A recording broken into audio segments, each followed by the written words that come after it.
Nakarating na sa international boxing ang naging kahangahangang performance ng ating kababayang si Janriel Casimero kontra Luis Nery. Maging ang lahat ng mga boxing analyst ng Amerika at maging itong si Mike Tyson ay inaasahan na magbibigay ng mga komento para dito sa ating kababayang si Casimero. Para po sa kalaman ng lahat, officially nadabansagan ng mini Mike Tyson itong si Casimero sa naging performance nito kontra Luis Nery. Inaasahan na sa pagdating ni Mike Tyson sa bansang Japan, ito ay magkakaroon ng panayam at inaasahan na ito ay magbibigay ng reaksyon patungkol sa pagbansag dito kay Casimero bilang version niya sa lower division. Madalas pong nasa bansang Japan itong si Mike Tyson. Ito po ay parati pong binibigyan ng podcast. Iimbitahan ng mga Japanese para sa isang podcast. Madalas nga po nitong nagbibigay ng komento patungkol kay Naoya Inoue. Inaasahan na hindi po palalagpasin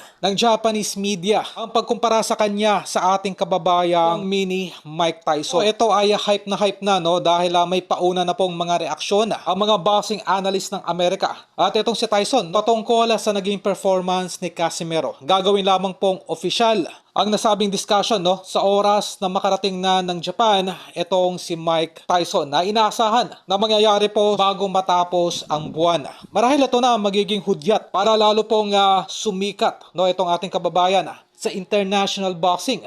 At ito ay mapansin ng Top Rank Promotion. Keep in mind po na binitawan na rin itong si Babarum, itong si Naoya Inoue. Dahil ito ay masyado pong domesticated at ayaw po nitong lumaban sa labas ng Japan. Yan ang pinakaayaw nitong si Babarum. Kaya nito binitawan si Naoya Inoue.